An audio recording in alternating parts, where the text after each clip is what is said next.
This podcast may contain explicit language.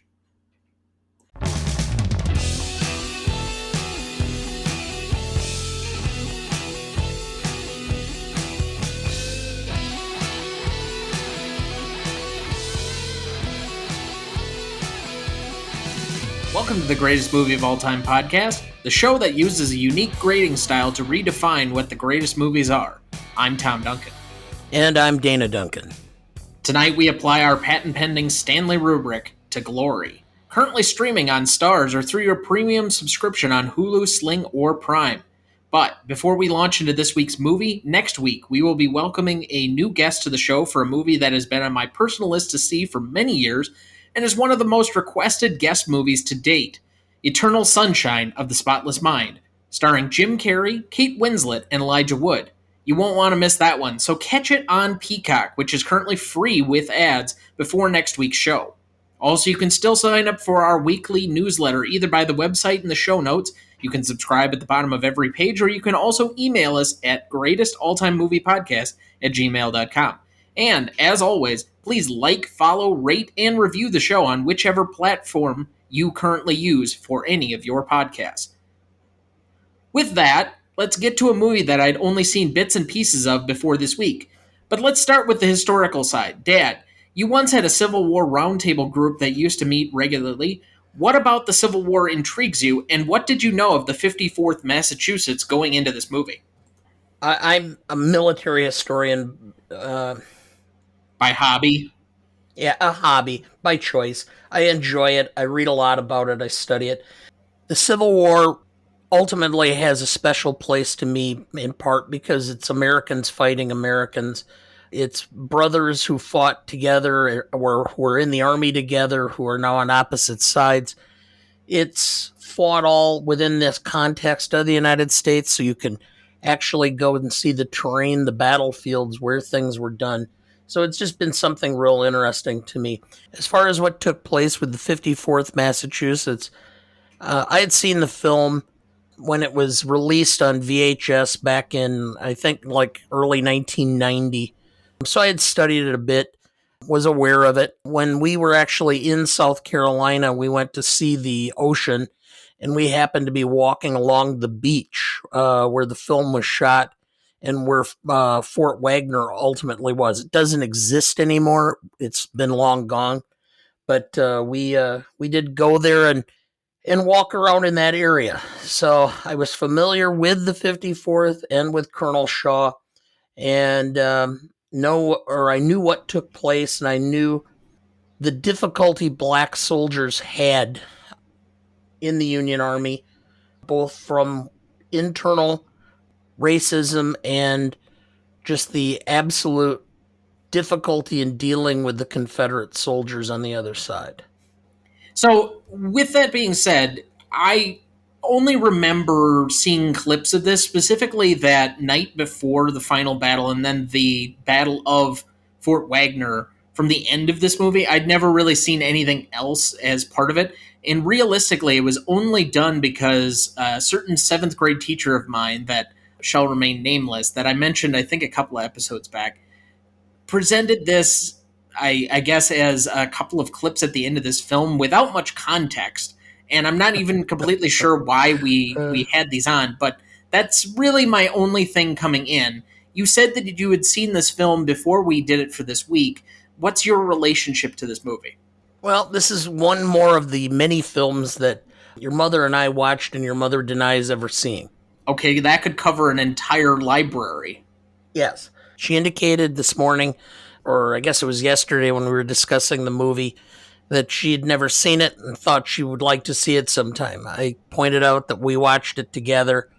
When it was released was about the time we were both graduating, from her from college, me from law school, and moving. So we didn't see it in the theaters, but we ended up renting it right away when it came out on VHS and watching it that way. It was really the first film I had seen with Denzel Washington making the transition to more of a movie star from television. And then Morgan Freeman, this is the second time I had seen him because we had actually gone to see at the theater Driving Miss Daisy while we were both in school. So Those are the two things. And then I pointed out to your mother, who was a big fan of a certain children's show, that Morgan Freeman started out as the sidekick to Rita Moreno on Electric Company, and she didn't believe me. I had to go and find something that would prove that that indeed was Morgan Freeman on the show. Yes, this is something that's going to really come up during the course of our show this evening, but I know Denzel had been in a couple of movies, but this was the first one where he got some really starring chops, if you will. And Morgan Freeman, somewhat the same. That this kind of kicked off their next decade of really great movie roles. Whereas this is also the feature film debut of Andre Braugher, who is one of our great television actors at this point. Most people would know him either from Men of a Certain Age, and Brooklyn Nine-Nine is more likely, where he plays the gay captain of the squad. So, yeah. Anyway, let's dive deeper into the movie. Do you have a plot summary ready for us? I do. Captain Robert Shaw, played by Matthew Broderick, a Union officer in the Civil War, accepts a promotion to command the 54th Massachusetts, one of the first all-black regiments in the Union Army. He asks his friend Cabot Forbes, played by Cary Elwes, to serve as his second command. Their first volunteer is another friend, Thomas Searles, a bookish, free-born African-American, played by Andre Braugher. Other recruits include John Rawlins, played by Morgan Freeman, Jupiter Sharts, played by Jihmi Kennedy, and Trip, played by Denzel Washington. Despite their willingness and their sense of duty to fight, Shaw's men confront a base racist in the quartermaster's office, reduced pay for black soldiers, and continued racism among the Union leadership who plan to use the soldiers only for manual labor. In the end, their example displays the courage and honor of black soldiers, spurring others to join the cause. All right, cast for this movie: Matthew Broderick as Colonel Robert Gould Shaw, Denzel Washington as Private Silas Trip, Cary Elwes as Major Cabot Forbes, Morgan Freeman as Sergeant Major John Rawlins, Andre Braugher as Corporal Thomas Searles, and Jihmi Kennedy as Private Jupiter Sharts. Recognition: this was nominated for Best Art Direction and Film Editing. It won for Best Supporting Actor for Denzel Washington, Cinematography, and Sound. It also won a Grammy for Best Instrumental Composition written for a motion picture or for television. It was nominated for AFI's 100 Years 100 Movies, nominated for AFI's 100 Years 100 Thrills. The character of Silas Trip was nominated as a hero for AFI's 100 Years 100 Heroes and Villains. It was nominated for AFI's 100 Years of Film Scores. It was number 31 on AFI's 100 Years 100 Cheers list, and it was also nominated for AFI's Top 100 Years 100 Movies 10th Anniversary Edition from 2007. Did you know? Edward Zwick was initially apprehensive about how the African American cast would feel about a young, white Jewish director telling a crucial part of their history. He found the cast to be very affable and good-humored towards him. Some were grateful that he was brave enough to tackle the subject. Did you know? Edward Zwick claimed that, for the flogging scene, Denzel Washington was lashed at full contact with a special whip that would not cut his back, but still stung. For the final take of the scene, Zwick hesitated to call cut to signal the flogging to stop, and the result was Washington's spontaneous tear down his cheek. Did you know? Morgan Freeman did all of his own stunts for this movie. Did you know? The majority of Cary Elwes' scenes were cut from the film. Did you know? According to Edward Zwick, Matthew Broderick and Cary Elwes did not get along during the filming.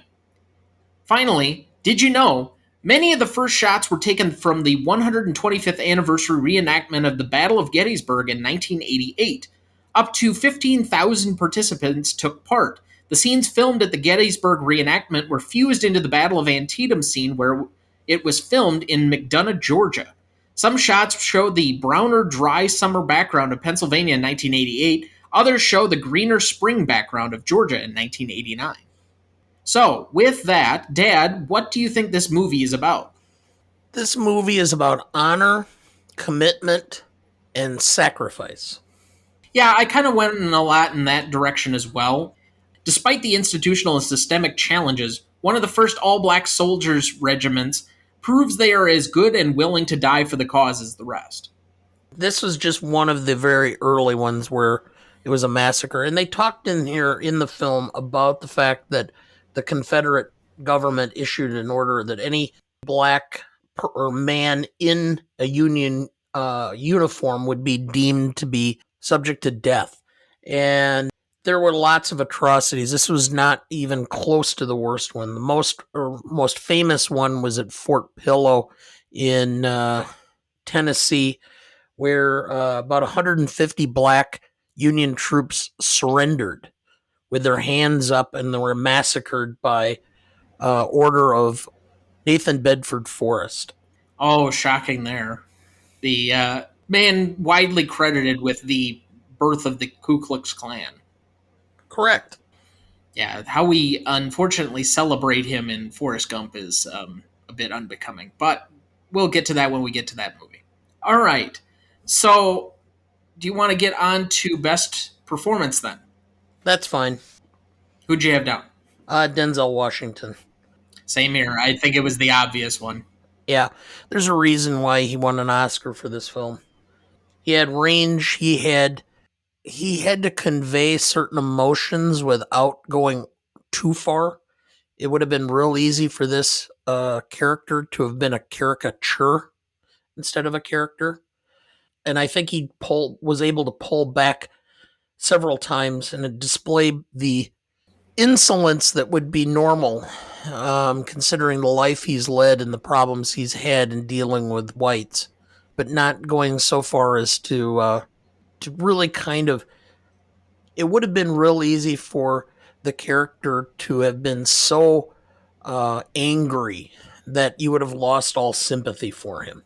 Yeah, I suppose I can get that, although the foil to that in the early portion of the movie is probably Morgan Freeman with Rawlins. And I'm trying to think of it because the way I thought about it, and I just watched this yesterday, but you know how sometimes, especially for the Emmys, they usually only submit like one episode or something. I think you can submit summarily one scene from this and know that Denzel is one of the best living actors we have. And it's the flogging scene. I'm going to end up nominating it, but just the range of emotions he has written in his face and clenched in his jaw while that's going on, that you can see the utter anger, but just hurt and pain that he's also going through at the time. And he's able to just simply like take every single hit until that spontaneous tear that was mentioned before. And that just seals off that final moment of what that thing is supposed to be conveyed. There's the great movie montage of, or I guess rule, if you will. Don't tell, but show. And in that one scene, you don't have to say a damn word to convey exactly what is going on. I agree, and there are other scenes that I like too. And the scene leading into or the night before the battle, which is the almost the prayer meeting, he again had to express a broad range of emotions and do a fine job of acting there too. So I think that's another performance or portion of the film that is outstanding. Well, and then finally picking up the flag, when he has already said he wouldn't do so to try and run up the hill, and he meets his demise. There are just several pocket spaces. Like the focus of the movie is on Shaw for the most part, and kind of tracing him from his point of view for the majority of the film. But there are some good spaces, and Washington makes good use of every single moment he's almost given. What do you have for best secondary performance? So I went with Broderick. So this is hard to quantify exactly. Like there's Ferris Bueller for Broderick, and then he's like disappeared. Other than doing the producers, I can't remember anything else, and I'd kind of forgotten him being in this movie more or less because it's not something that immediately comes to mind. And you're just like, where the fuck did Matthew Broderick go? And all of a sudden, I'm watching reruns of Modern Family, and he pops up in a random episode as a cameo. But it's this strange mystery of where he went because he's so good in this movie in carrying that moniker of I care about the people in my charge, but I also need to be firm and prepare them for what's to come. It's kind of like the stern father. It reminds me a lot of that. Not that it's the same character, but the way that like Atticus Finch has to be played, or the way it's presented both in the book and then by Gregory Peck in the movie.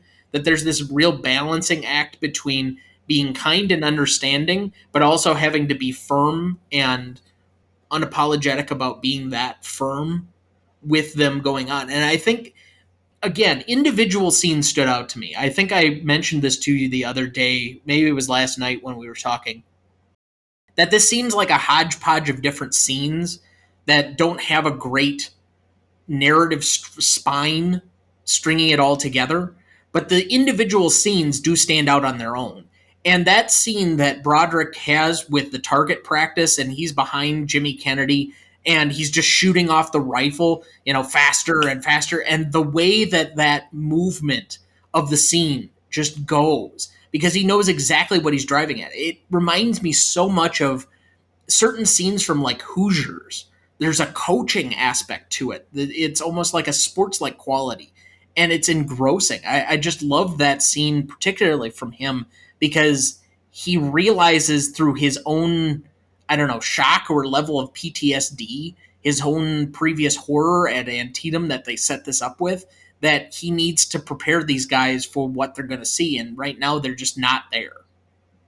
Well, I can tell you where Matthew Broderick was from Ferris Bueller up until this film, and then from there until the producers, and that's Broadway. He has had an extremely successful career on Broadway in multiple plays and such. And in fact, the reason he did the producers in the movie was it was just a film version of the play. He and Nathan Lane both did the play on Broadway, and Mel Brooks just had them do the film. The producers originally was a Mel Brooks film with Zero Mostel and Gene Wilder from 1969, and Brooks decided to make it into a musical, and that's where Broderick was. I also had Broderick as the best secondary performance. I say that with some degree of trepidation because, unfortunately, I happened to attend a Gershwin revival, a musical that Matthew Broderick was in, and he did a nice job in the musical. But afterwards, you can go in by the stage door and meet most of the actors and such.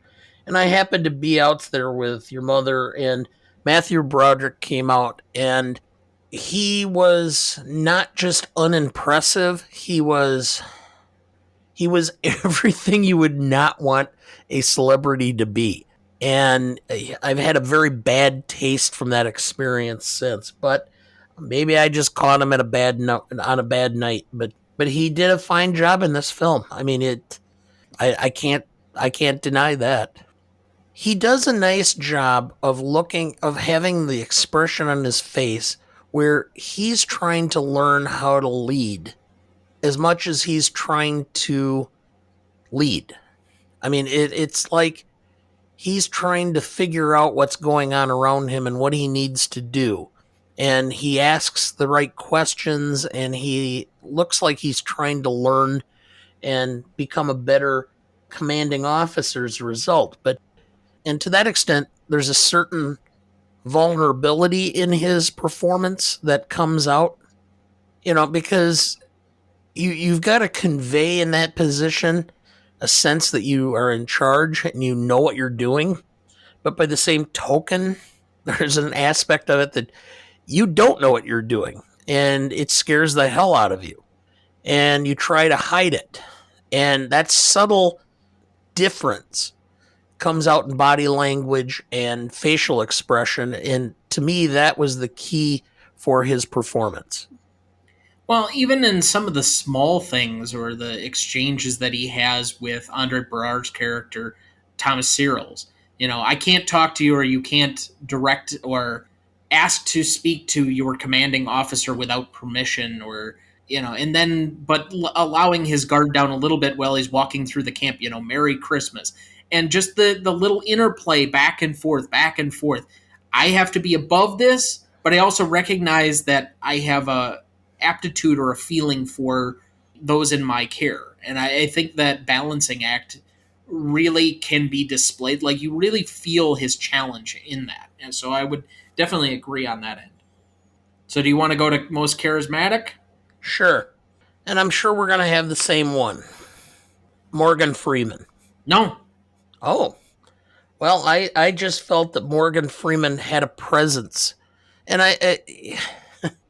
he just has an aspect of stability and solidness in every role he does. It's just, you notice him and you look for him to be the foundation, the stable emotional one, the one that's going to be the leader in almost every situation. Well, that's because Morgan Freeman is God. Yeah. I say this with a little bit of apprehension, but I think it's quite possible. I've seen so much of Morgan Freeman for the past 30 years that I just kind of take him for granted. Because I thought this, compared to some of the other great Morgan Freeman performances, was pretty average, to be honest. Yeah. Charismatic, like I understand why you could nominate him for charisma because he always has it. You could do the same with Denzel. Like they're two of the most affable and likable black leading men that we've had, which is why they've had successful careers for 30 years after this. But I went in a slightly different direction, and I think it's because of how I relate to the actor and how many characters he plays currently that are so stoic and just like almost brick like. And that's Andre Braugher. I thought this was the most likable Andre Braugher performance I've ever seen. He plays such a hard ass in every other role I've ever seen him in. Either he's in something incredibly depressing and just not upbeat, or he's doing it for the sake of humor where he's just this stone-faced police captain who doesn't understand like humor in the slightest, but that's the joke. So I don't know. I found him to be his most likable self, that he had a certain energy and quality, and that even in his vulnerability, I think you were sucked into every time that he was either in trouble or that he was going back and forth, and the camera just kind of drew to him. I thought it was somewhat of a revelation not having seen this before. And realistically, when he first popped on screen, I had forgotten that he was in this movie until all of a sudden I realized who it was about 3 scenes later. Because for about the first 5 minutes he's on screen, I didn't even know it was Andre Braugher.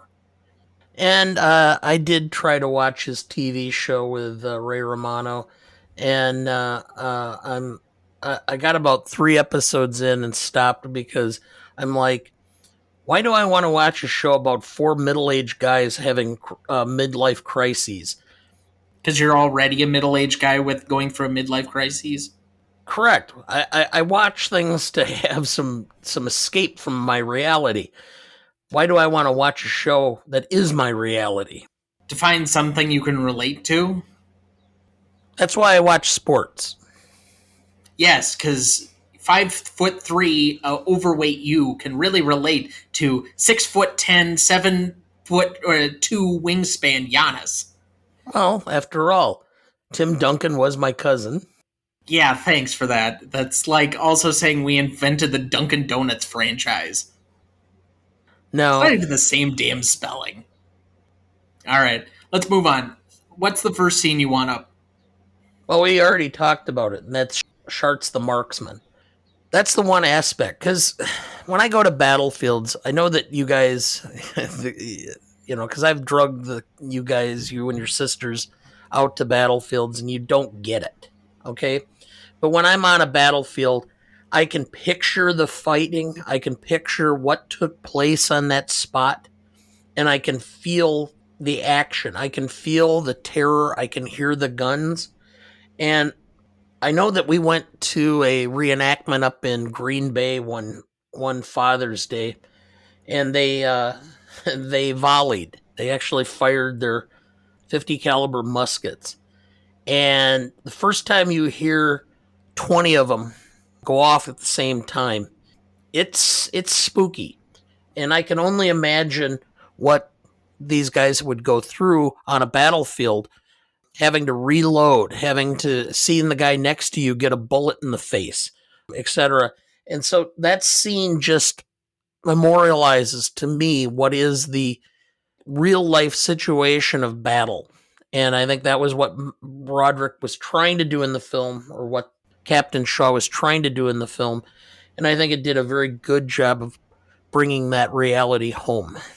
Agreed. I certainly have already made comments on this a bunch already, but the way that scene, because it's kind of chaotic and it's somewhat Shakespearean in a way. The level of drama, the peak and valley of that scene, because it starts off with him being a great shot and feeling important, and this is a character who feels like he's been kind of picked on or belittled for most of his life due to his stutter, and he has something to feel proud in, that he's good at something, and ultimately that Shaw has to take him down quite a few pegs to make him realize that, you know, there's a difference between being able to squirrel hunt and then actually kill a guy in the heat of battle.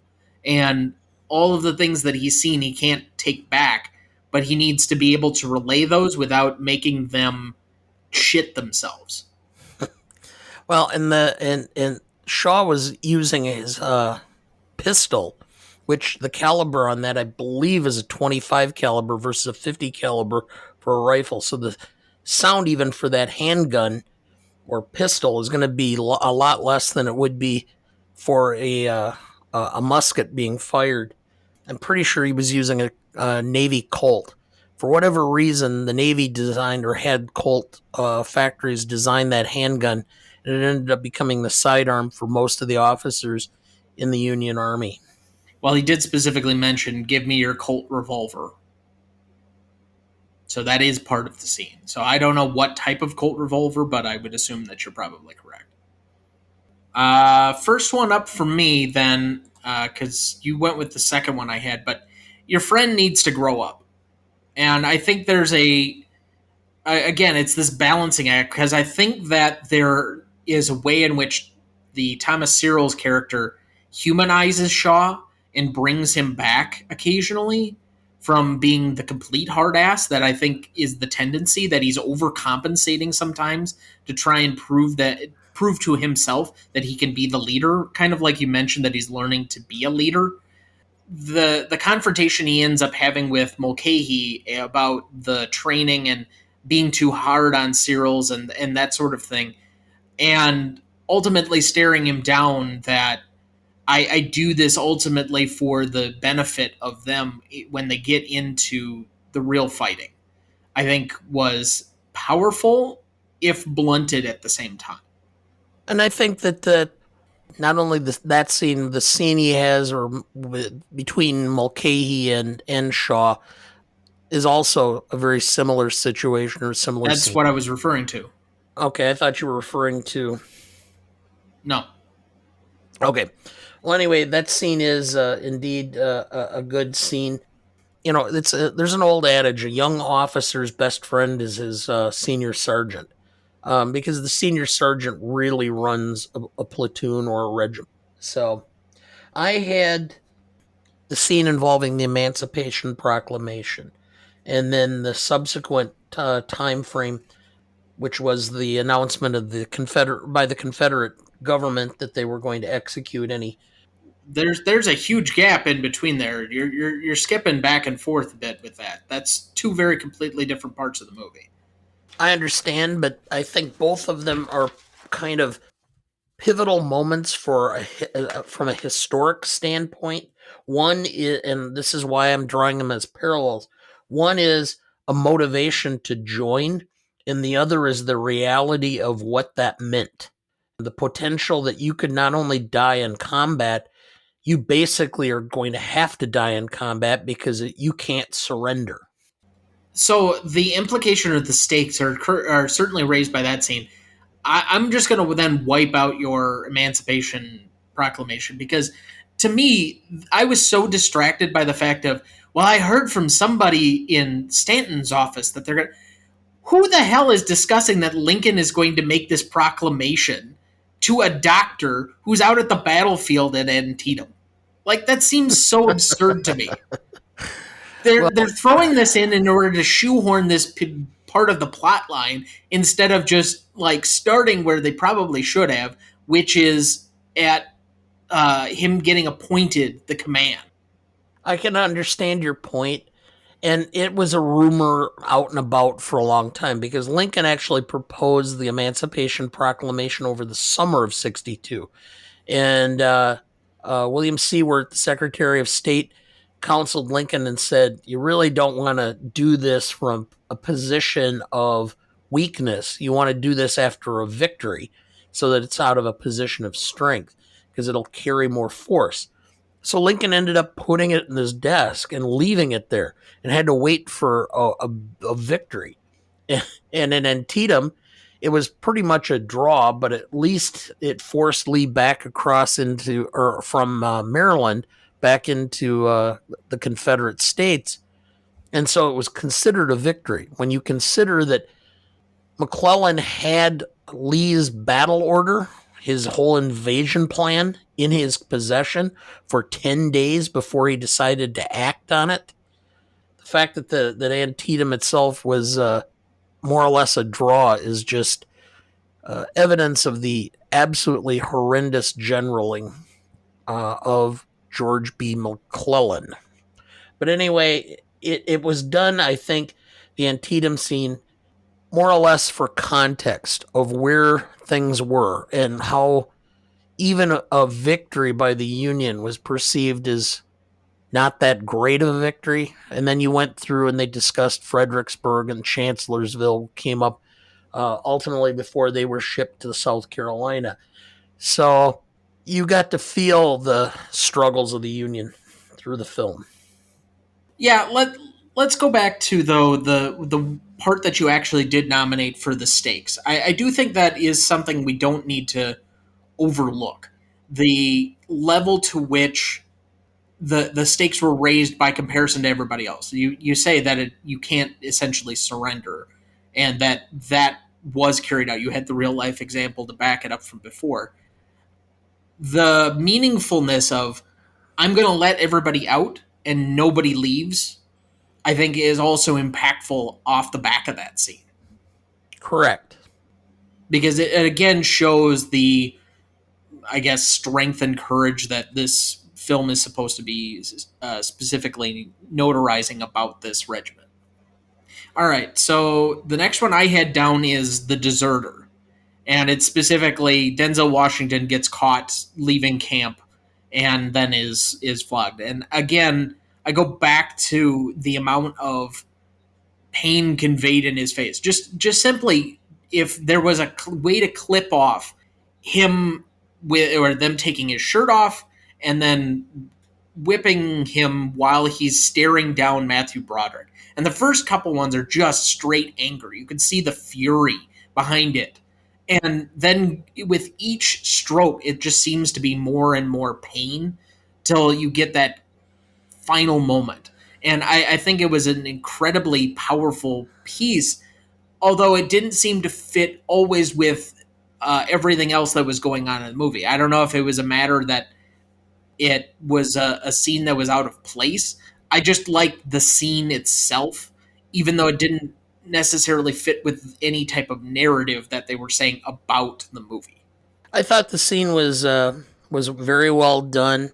I think that the explanation portion, which was the scene afterwards, where Shaw ends up going to, well, Broderick ends up discussing the situation with Morgan Freeman, who then tries that's actually to another nominee for me. Tries to explain what took place. It is a moment of enlightenment for Shaw that there are other reasons that you need to explore before you necessarily institute punishment. And again, that's probably the signs of trying to grow as a leader, understanding what the needs are based off of punishment is a learning tool if used correctly, but not if you don't or use it indiscriminately. Correct. Although you would know better than I as a parent. Well, it's as a parent and as a business owner and as because you have to institute punishment for your employees as well. Sometimes as an example, sometimes because it's just necessary. So what was your next one? The quartermaster's office. Okay. It's part humor and part defiance. It's just a good scene where it shows an officer coming to the rescue of his men and not putting up with bullshit in order to get the job done. I thought about putting that one in my nominations list. I took it out just because I thought there were several other notable ones, and this might get a little long otherwise. And that tends to be the case with most weeks when we're working on best scenes. I kind of went with the other one. There are two big confrontations he has of the systemic nature of how things are going when it comes to people in the military. The one is with, I think it's Major General Harker, and the other one is with the quartermaster. The quartermaster, like you say, is a little bit more fun and lighthearted, where it's like supposed to be the cheeky racism. Whereas Harker, and this is where I'm going to go with my next nominee, and I forget the guy underneath him, but that takes him over to Darien, and they end up burning and ransacking the town and just kind of laying waste. And the way that scene plays out, he's going to refuse the general order, but he doesn't end up refusing it in the end because he doesn't want to give up command to somebody like this other commander who would end up mistreating or letting them go. A lack of discipline that really has no regard for them as human beings, but just sees them as essentially tools with which he can work. And I think the interplay of that, then married with his eventual confrontation with Harker, which is another nominee for me, I think sold off kind of what you expect to see out of certain institutional but more overt racists. It's that like scene that you almost have to have in every one of these race relation movies where there's the clear villain that these are the bad racists, and now we got to really play up how bad they really are. Well, I had the fire or the scene of torching the town, and I think that scene was included in part because total war became the policy of General in Chief Ulysses Grant. In General Sherman. Well, he instructed Sherman to live off the land and destroy everything in his path.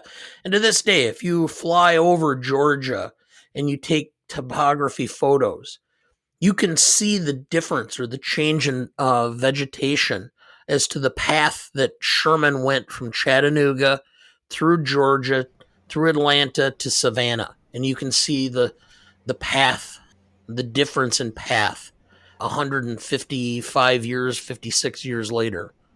And that's one of the reasons why I noted this because it wasn't just the racism aspect, but it was also the concept of total war and how things were changing in order to win the war. Sure, but I do think there's a difference between torching the buildings, but also doing so where there are no direct military threats and where you're assaulting civilians and certain things that to the normal person would be beyond the pale. Like, if you want to say that buildings or I guess the resources that were available here could have been used for a war effort, and so you ultimately went and destroyed these or took them or whatever else. That's one thing, but the other acts of it, I think, enhanced the level to which this was seen as egregious, I guess, and that's supposed to again play up in the audience's mind that these are things that are being done that don't excuse these certain commanders, even within the Union Army. And I think maybe it's trying to be a little bit more fair and balanced about who is what in the situation. Okay. Do you have anything else? We had talked a little bit already of the night before. I do think the way in which each of those main people, I guess with the exception of Searles, has some type of something to say. Let's go with that.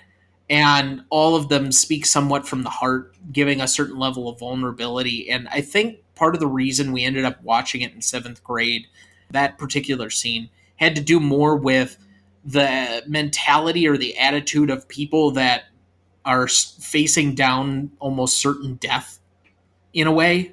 So there is an added bonus to how things are going to go because to be able to stare it down with such conviction and ownership is unusual, and there aren't many films that can take you to that level or that have the ability, just due to their general storytelling, of putting you in that situation.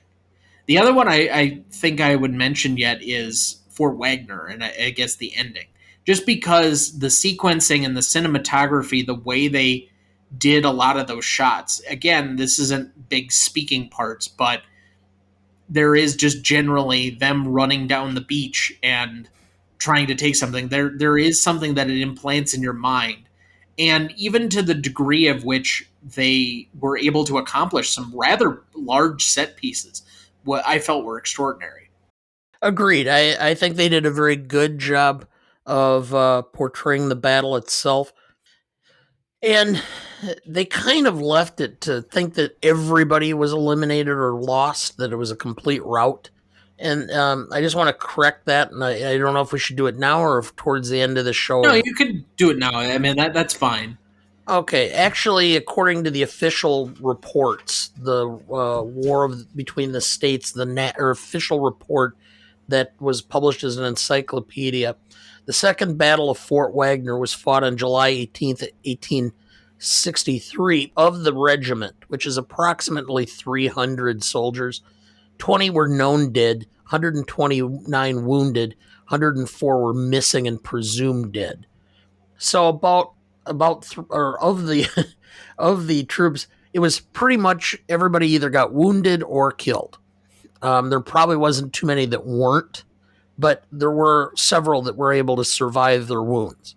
The other thing they did not portray is they have Shaw actually getting killed approaching Fort Wagner, and by all accounts from the southern reports that were available, Shaw actually got into Fort Wagner.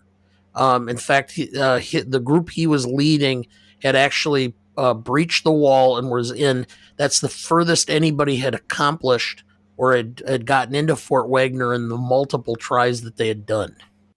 So, if we're going to go on some of the historical inaccuracies, and I probably should have included some of these in the Did You Know section, but none of the black characters are based on real people. They're either amalgamations or just complete fictional characters to serve the description of the movie.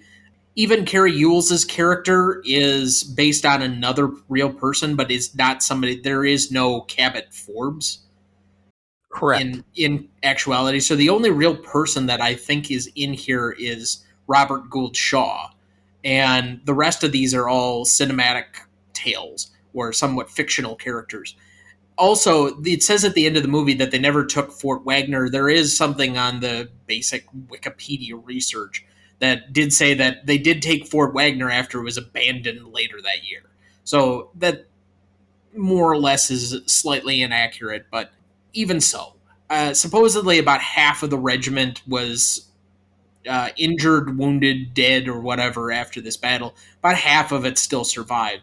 But it took out most of the major characters that you care about, and that's the whole point of the story, that there's some vigor and valor to their exercise, and why we put it in the plot summary that their example ended up being the one that helped spur the cause, because what was it, 180,000 black troops ended up volunteering that next year or whatever it was, and so they ended up with a significantly larger number. I don't know if I would make the leap that the film tries to imply, that it was all directly as a result of this battle per se, but I think that it does lend a large hand in it.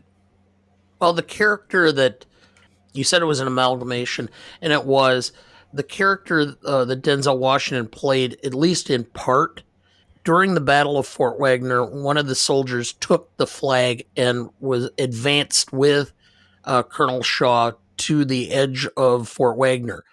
He actually survived his wounds, died later, but because he survived his wounds and helped lead the charge that ultimately breached the wall, is the first black soldier to receive the Congressional Medal of Honor. It wasn't until the First World War that you could receive the Congressional Medal of Honor posthumously. So if you died in battle, no matter how brave you were or what you did beforehand, you didn't get it. So you had to survive. And so, despite the fact this from this battle and from the 54th Massachusetts is the first Congressional Medal of Honor winner. Interesting. I guess I didn't know that. Well, most of the research I'd said Silas Trip was not based on anybody. So, Well, it is and it isn't. His action at Fort Wagner was. okay. So, did you have any other scenes? No, actually, I did not. So, then what is your favorite? Just because of my, I can hear the guns, Sharts the marksman, that scene and what it meant, and the realization of the battle and what's going to take place. To me, that says more about the Civil War and the bravery that it took, and a realistic expectation of what was going to happen than anything else. And so, to me, that scene had the most poignancy, at least to me. I would have felt weird nominating The Deserter as my favorite, even though I think it was possibly the most powerful for me. There was another scene that stuck out that I mentioned a lot before, and that would be the target practice, the one we kind of started with. But just the interplay of that again between Shaw and Sharts, and how that ends up going, because he's trying to teach a lesson, I think is equally as powerful and stuck out in my mind. I'll go with that for favorite. For most indelible, I think I kind of am forced into the Fort Wagner ending, especially with the suddenness with which it ended, with the double cannon fire fade to white, I think it was, and then we get that final sequence of the aftermath where they're burying the mass grave. I think that all worked well, and it leaves that kind of lasting image in your mind that I find somewhat indelible. Actually, while I was watching the film, I was trying to remember. It's been 31, 32 years since I've seen the film, which surprised me why I hadn't watched it again. I had forgotten how good a film it really was. But the one scene that I remembered so clearly was the Fort Wagner scene. So if you're going to talk about a most indelible moment, I guess that's it, because that's the moment that was most indelible and held up to me for 31 years. That's pretty much the definition of the question. All right, we'll take a quick break and we'll be right back. All right, welcome back. Thank you for rejoining us. Dad, do we have anyone to remember this week? Yes, a couple. First, Paul Mooney, an actor who did the Buddy Holly story and Bamboozled. More later, he has been a comedian and writer for multiple different TV shows. Passed of Including a heart Chappelle's attack. show. Huh? Including Chappelle's show. I believe he was the head writer for the Chappelle show. That I don't know for certain, but I know that was one of his big credits if you just Google him. Correct. Then Samuel E. Wright, somebody that's not well known as an actor, but he was the voice and singer who was Sebastian in The Little Mermaid. And the subsequent sequels that they produced, the straight to video shit. Yes. See how much we can milk every story. And then the big one is the death of Charles Grodin. The Heartbreak Kid, Midnight Run is considered by a lot as one of his favorites or best movies. Beethoven, Dave, that he did with Kevin Kevin Kline. Kline. And then a film that he did that I have talked about repeatedly, Ishtar. That's the one you went with? I wrote two others on the list. I had Rosemary's Baby and Heaven Can Wait, and you go with Ishtar? Yes, and Ishtar, which he was in. So, Which I think he would choose and most other people would choose to forget. well, Midnight Run was a very good film. It was Grodin and De Niro, and it was just very well done. And Heaven Can Wait, he was in that as well. That's a good film that I'm sure we'll be visiting at some point in time. It's probably one of Warren Beatty's best films outside of Bonnie and Clyde. Okay. Yeah, I would be excited because I'm not familiar at all with Midnight Run, but listening to several podcasters this week that I regularly listen to kind of describe how good he is in Midnight Run against De Niro and the tour de force of them going mano a mano through much of that film. I think it'd be interesting to see. And for a movie that I'm not familiar with or really had no, I guess, connection to at all, like I don't hear a ton of people mention it. It's something to kind of discover a newer movie that De Niro's in, especially from that 70s, 80s heyday of his. And it, you hear the term rapier wit. Grodin throughout the film had that rapier wit. He had a way of just putting De Niro in his place, and he just kind of outfoxed him through a lot of the film. So again, if you want to see any of these people's work, I have the links up on the website to the show notes specifically, or in the episode details here that you can search anything for Charles Grodin or Paul Mooney and Samuel E. Wright for this week. So certainly check out any of their work. Remember them fondly. Let's go to best lines / funniest lines. This isn't really a funny movie per se, but I have only 3 nominees this week. They're a little bit longer. They're more dialogue lines because this was much more of a dialogue film than any one particular one-liner. But did you have any to nominate first? Before this war began, many of my regiment had never seen a Negro. Now the roads are choked with the dispossessed. We fight for men and women whose poetry is not yet written, but which will presently be as inevitable and as renowned as any.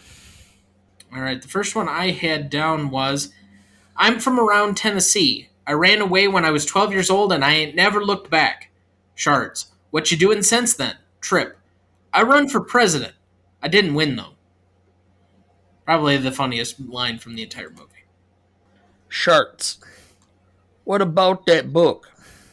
Searles. It's a collection of essays. Actually, Fourier, Emerson, all the transcendentalists. Sharts. It got pictures? I did chuckle a little at that one. Then the conversation between Trip and Shaw.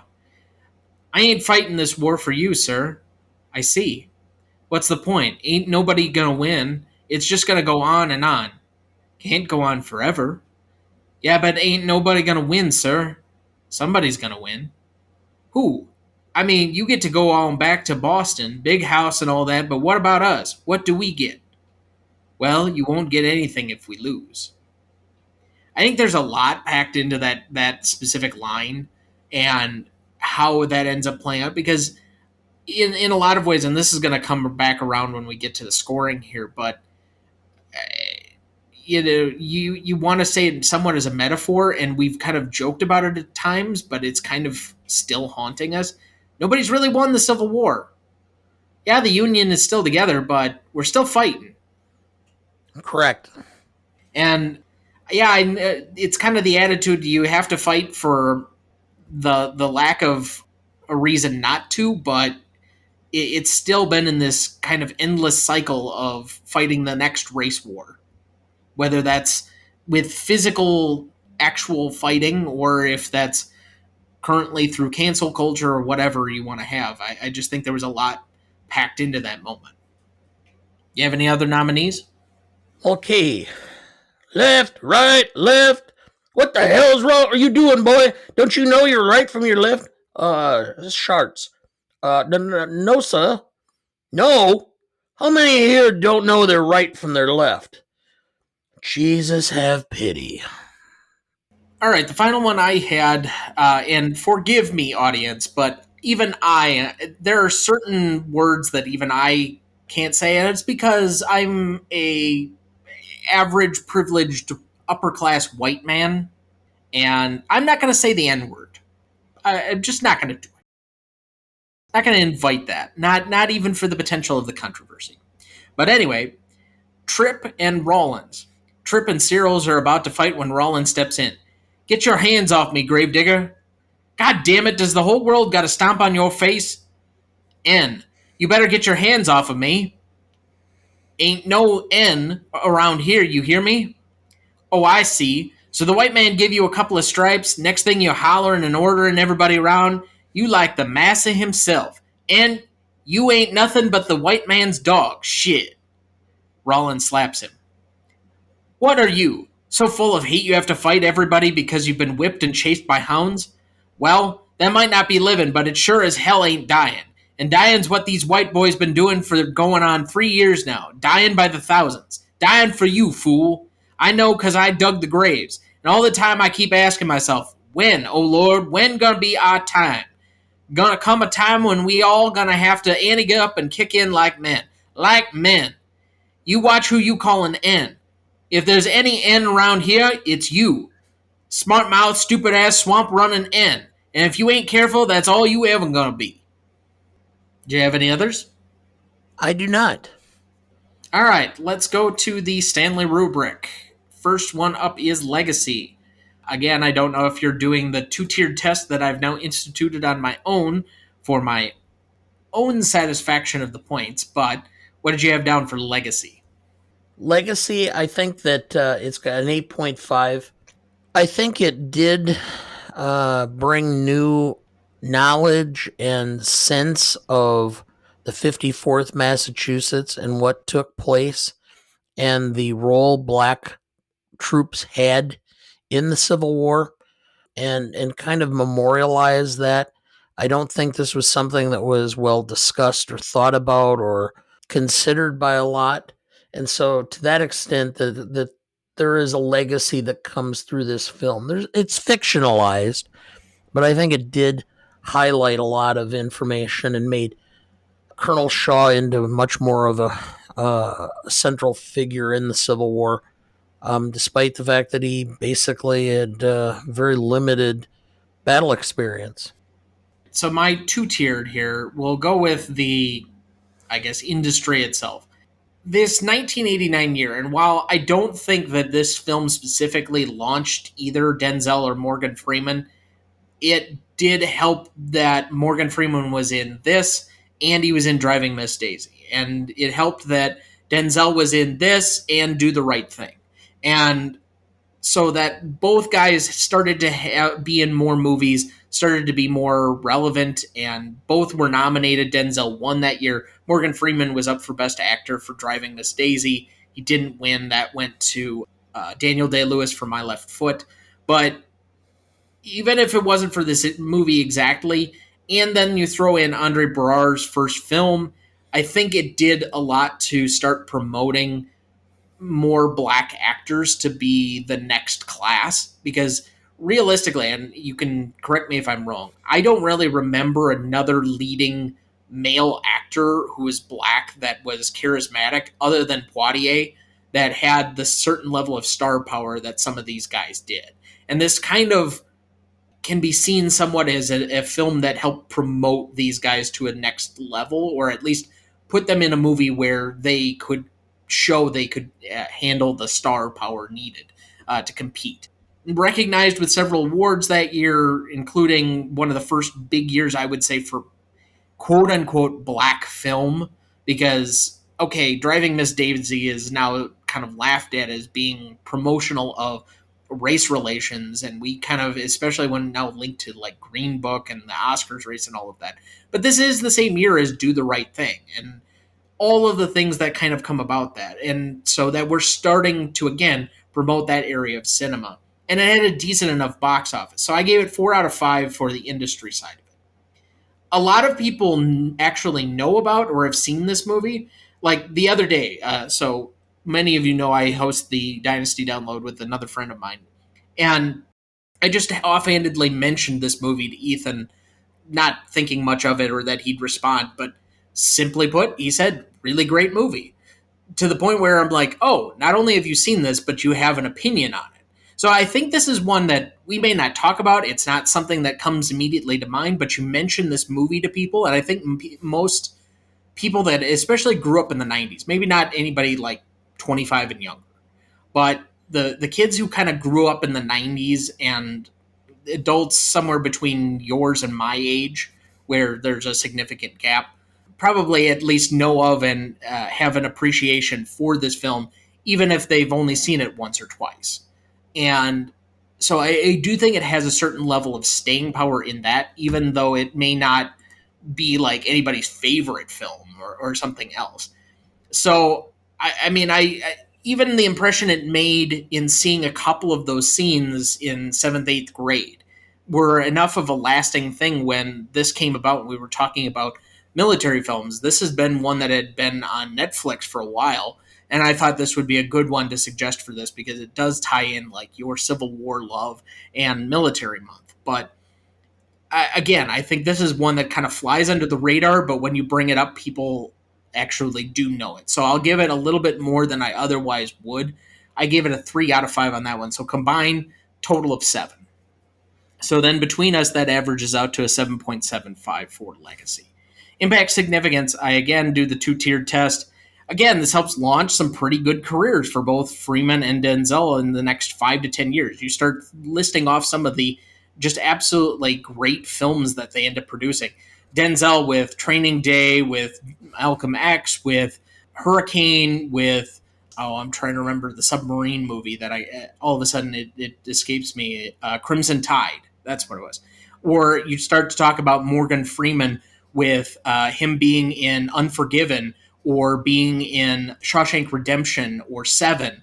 You know, the movies these guys rip off during the 90s and early 2000s when they were just going through some of their celebrated run, I don't think can be understated. Again, some decent recognition for the film itself.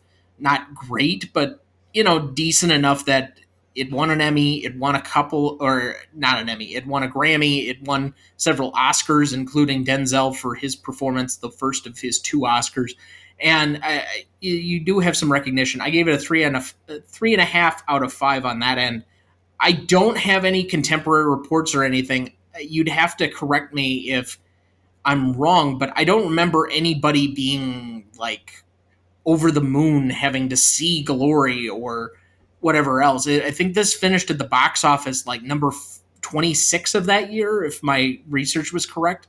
So it's not like it was one of the biggest movies of the year. I think people knew of it and have seen it in subsequent years thanks to, like you said, rentals or that sort of thing. But it's not like I really saw anybody clamoring to see this or it was any sort of blockbuster or anything huge. So from the cultural impact, I went out 1 out of 5. Overall, 4.5 for my total score there. Well, I went with a 7 simply because, for a lot of the same reasons. The fact that it launched or kind of kept the momentum of Morgan Freeman and kept Denzel in the spotlight and went forward. I think to some extent this played right into the whole Ken Burns documentary film on the Civil War. I think that the legacy not the legacy, the impact and significance of this film was enhanced by the fact that Ken Burns' documentary seemed to bring a renewal of the Civil War as far as interest and people studying it. And I think what ended up happening is it did okay in the box office. I'm sure it made its money and was pretty good in that regard. But I think on rental, it's probably done a lot better and did a lot better at that time because it was a film after Ken Burns that people would gravitate towards off the shelves at the video stores. And so it's that not the immediate, but within a year or 2 years after that it had some significance to further enhance the interest in the Civil War. So to that extent, I went with a 7. All right, so that's a 5.75 between us. We've actually been pretty stretched in our scoring so far, but what do you have for novelty? There wasn't a lot of Civil War films out in the 70s, 80s, 90s until Ken Burns. So to some extent, this was fairly novel. And from taking it out of the perspective of the black soldiers fighting in the Civil War, I thought there was a certain element of novelty. Again, though, it's a war film, and it's men trying or triumphing over adversity and exhibiting braveness and honor. So that aspect I had to reduce a little bit as far as novelty. So I went with a 7.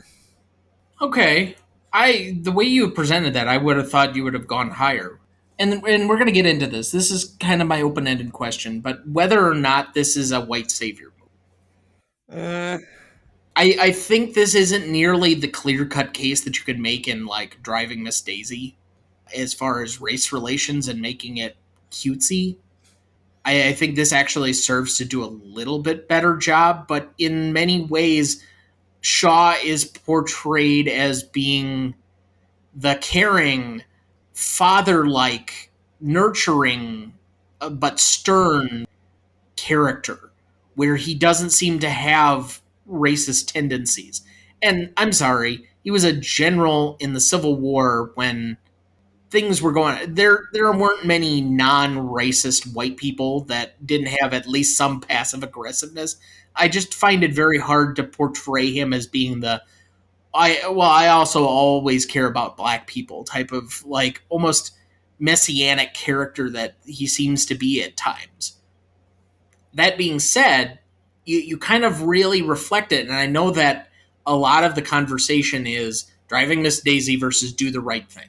I've heard this conversation many, many, many, many, many times in the film historian community or in podcasts or whatever you will have of the discussion between the one that takes on race relation challenges and tries to really reveal them or put them more front and center and present a much more nuanced cause versus the one that tries to say that we can kind of pass away racism by a driver and an old white lady getting along. And we can make nice about all of our challenging past history, and it's okay as long as the races can be friends in the end, type of thing. Now, I don't want to paint this movie in that light. I'm not trying to say that in order to make this whole thing. But the novelty of it, I do go back and forth. Again, I grant you your point. The recognition or the place that the 54th Massachusetts has, this is somewhat memorializing them. Also, I would agree, there are not many films. We have bunches of films on Vietnam. World War II, there's probably more movies on that than just about any other conflict. We now have a bunch of Iraq, Afghanistan films. We've even had quite a few fairly good World War I films. We don't have a ton of Civil War films. We don't even have a ton of good other ancient battle films. We have a couple American Revolutionary War films here or there, but even then, like, at this point, if The Patriot by Mel Gibson isn't canceled, I don't know what else I'd put in that category. And it's only because it's Mel Gibson. But that being extended, I ended up, oddly enough, going 7.5, just past yours, because all of this is to say that I didn't see a ton of work being done to highlight other black historical figures or give them agency and star-making power in major movies. So just from that standpoint alone, I do think it makes a marker. So that's 7.25 average between us. Classicness. Usually one of the more difficult categories. So as I've said before, I started at an 8 and I work backward. There's really nothing too cringy that doesn't feel. Yes, okay, you can give it maybe a point or two off for its few historical inaccuracies, but it's certainly not to the level of some of these other ones. And I don't know if it's trying to portray itself off as the based on a true story type of thing that we kind of go overboard with it at other times. I didn't find too many points to knock off of this, other than maybe emphasizing a little bit too much again how Shaw was the good white. But I really think the line about not winning the war was a bit prophetic, because I didn't relate it as much to Jim Crow or civil rights, as we're still fighting the war in many ways yet in America, and I'm not sure anyone really has won. So if you want to say that this is not simply about the Civil War, but this is remembering the historical figures in context, doing them service, memorializing them in a way that seems heroic and honorable, I'm going to go with a 7. Okay, you've made repeatedly this concept or this argument that Shaw was the good white. He was the son of an abolitionist, and I don't think you realize how involved in how abolitionists perceived race relations. Recently, I was at Barnes and Noble, and I noticed there's a new biography of Senator Thaddeus Stevens. And I turned to your mother and I said, I'm sure you don't remember who this is. And for the listeners, you probably don't either. But if you saw the movie Lincoln, which was Spielberg, Daniel Day-Lewis, Tommy Lee Jones played a senator in the film who helped propose the 13th Amendment to abolish slavery. The senator he was playing was Thaddeus Stevens. And Thaddeus Stevens had a white woman that he was a common law husband to. I mean, a black woman who was a common law husband to, but common law did not recognize a wedding or marriage between a white and a black. That's the level I'm talking about when you're talking about some abolitionists, that they actually treated blacks with complete equality with whites. And so everything I have read about Shaw and the family from which he came, I don't think that the portrayal is that far off. Unfortunately, he was one of the few that had such beliefs and behaved in such manner. So to that extent, I think there's more classicness of this because it memorialized the unit, it memorialized what black soldiers had done, and it became a huge conversation as to what the role of black soldiers was. In fact, as the South continually fights the Civil War, they made a point of, It ain't just the South. well, how many blacks ended up fighting for the Confederacy. So, to that extent, from a classicness standpoint, I went with a 9 because I think this film does show a clear. It foreshadows Jim Crow. It foreshadows the end of the Reconstruction period, and it kind of foretells what's going to ultimately happen in the last half of the 19th century to blacks in this country. I don't know if I'd go quite that far. I think if you know the context of history, you can draw those lines, but I don't know if it's necessarily foreshadowing those things. But even so, an average of 8 between us. Rewatchability, what you got? I went with 7.5. It's a film that I forgot how good it was, and I'd like to watch it. I probably every once in a while I have a list of war films or historically based films that I like to watch. This will probably be added to that list and be in like a 2-year cycle where I would watch it again. So I went with a 7.5 for that reason. Yeah, I enjoyed the film. I didn't think it was terribly difficult viewing. There wasn't anything that I felt too anxious or I guess, off put by that it would cause me to, I guess, I certainly, again, if you start from the median of the five, I would go up from that. I don't think I'd go terribly much higher than that because while I enjoy the film and I have no problem with it, it's not one that I'm necessarily going to gravitate toward. But it's one of those that I could very easily put on and enjoy certain scenes or certain performances without necessarily getting sucked into the overall story or plot of the movie. So I went with a 6.5. So that'll be a 7 between us. And so just to recap then, 7.75 for legacy, 5.75 for impact significance, 7.25 for novelty, 8 for classicness, 7 for rewatchability. And then we had down 90% for Google users, 93% for Rotten Tomato users, for a 9.15 in audience score, leading to a final score of 44.9. And that actually ties it on the list with North by Northwest. Huh. Okay. So, outside of that, I guess any reflections on anything to do with that before we get to the final remaining questions? No, actually not. I think that probably fits pretty close. I think they're my love of the movie as a historian and especially a military historian balances you more or less as a average consumer of film that really doesn't come into this with that same aspect or the same root love. So I think it probably came out pretty accurate. Fair. So then I already have kind of told you the only remaining question I had was whether you could call this a white savior movie. I think in ways that I've kind of already mentioned, I could make that argument. I'll let you answer it. I come down on kind of, but it's certainly not the same strong argument you have for some of the other classic ones like The Help.